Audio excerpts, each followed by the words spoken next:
estoy con Gerardo Romero, el director regional de Proyectos Estratégicos de Fundación E, y estamos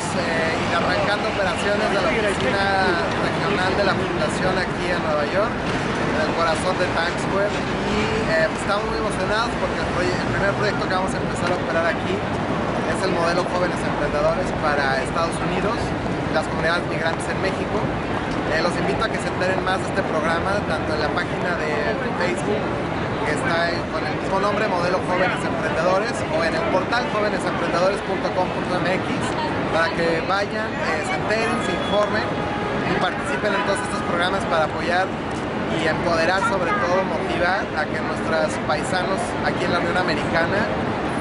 emprendan un negocio en